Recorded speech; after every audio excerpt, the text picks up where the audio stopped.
ابھی اس عشر مجالس کی پہلی مجلس میں مولانا جاوید صاحب نے جناب ابراہیم کے 3 امتحان کا تذکرہ کیا تھا. میں بھی چاہتا ہوں کہ چونکہ تکرار نہ ہو جائے، لہٰذا حالانکہ پرسوں کی مجلس میں یہ کہا گیا کہ تکرار جو فائدہ مند ہے نقصان دہ نہیں ہے، لیکن چونکہ آپ کے ذہن عالی پہ کوئی گرہ نہ گزر جائے، لہٰذا میں چونکہ مجھے ایک نتیجہ دینا ہے، لہٰذا میں ان تینوں امتحان کا خلاصہ آپ کے ذہن میں ڈال دوں، خاکہ ڈال دوں، تاکہ میرا نتیجہ آپ تک واضح ہو جائے. عزیزان گرامی، پہلا امتحان اللہ 3 امتحان لیا، مال کے ذریعے، جان کے ذریعے، اولاد کے ذریعے. پہلا امتحان لیا جناب ابراہیم کا، جناب جبریل کو بھیج دیا، سبحان قدوس و رب الملائکۃ والروح. اتنا پسند آیا کہ آدھی بکری دے دی. پھر دوبارہ دہرایا، پوری بکریاں دے دی. جب تیسری مرتبہ دہرایا تو کہا کہ اب چونکہ تجھے ایک چرواہے کی ضرورت ہے، مجھے بھی لے چل. یہ پورا واقعہ ہو گیا. امتحان کیسے ہو گیا کہ انہوں نے، جب اللہ نے کہا کہ امتحان میں یہ کامیاب ہو گئے، جبریل بتا دو میں جبریل ہوں، آپ کا امتحان لے رہا تھا کہ دیکھوں آپ کے دل میں اللہ کی کتنی محبت ہے. عزیزان کرام، اس واقعے میں ذرا غور کریں تو ایسا معلوم چل رہا ہے، چونکہ یہ جو جانور ہے مال میں آتے ہیں، لہذا ایسا معلوم ہو رہا تھا کہ جناب ابراہیم کی ملکیت سے یہ مال جا رہا ہے، اس لیے کہ وہ سب جانور کو جناب جبریل کے حوالے کرتے رہتے کہ پڑھو یہ لے جاؤ. تو اس واقعے سے معلوم چلا کہ یہ جناب ابراہیم کا جو مال تھا دھیرے دھیرے ان کی ملکیت سے جانے لگا. مال جاتے جاتے جاتے اللہ نے کہا جبریل ان مال کو واپس کر دو. جبریل نے مال کو واپس کر دیا، امتحان میں کامیاب ہو گئے. پہلا امتحان.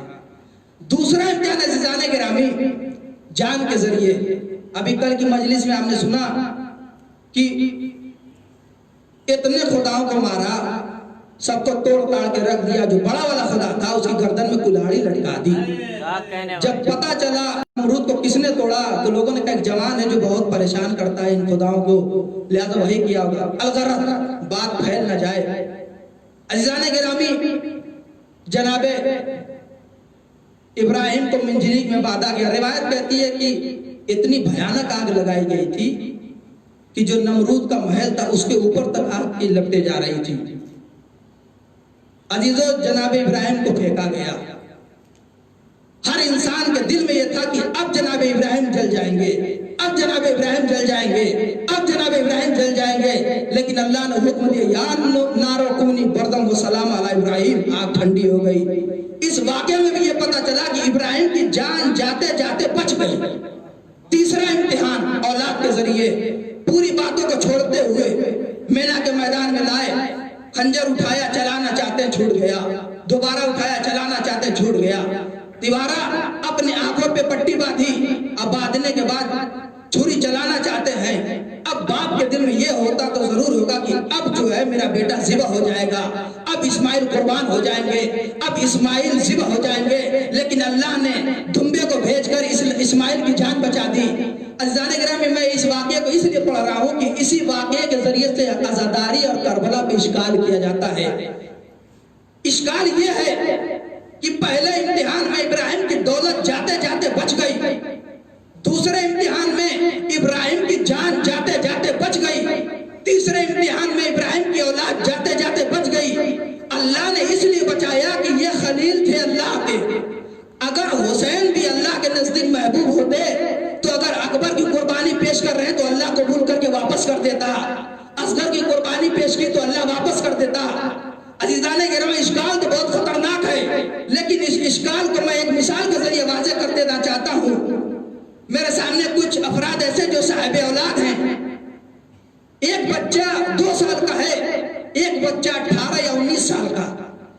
باپ دونوں سے محبت ایک جیسی کرتا ہے، لیکن جب تربیت کی بات آتی ہے، جب آزمائش کی بات آتی ہے، تو آپ لوگوں نے جو صاحب اولاد وہ تو جانتے ہوں گے، جب بچہ چھوٹا ہوتا ہے اس کے ہاتھ میں جب مٹھائی یا ٹافی ہوتی ہے تو باپ اس کا ہاتھ پکڑ کر اپنے منہ کی طرف لاتا ہے کہ بیٹا بابا کو کھلا دو، بابا کو کھلا دو. ادھر سے بچہ جو بے چین ہوتا رہتا ہے کہ اب میرا مال گیا، اب میری ٹافی ختم ہو جائے گی، اب بابا میری ٹافی کھا لیں گے. لیکن آپ اپنے دہن تک لاتے لاتے واپس کر دیتے. توجہ چاہتا ہوں زانے گرامی، تو چھوٹے بچے سے محبت کا طریقہ یہ ہے کہ اس کا مال لے کر واپس کر دیا جائے. لیکن جب یہی بچہ جوانی کے عالم میں آتا ہے، پیسہ بھی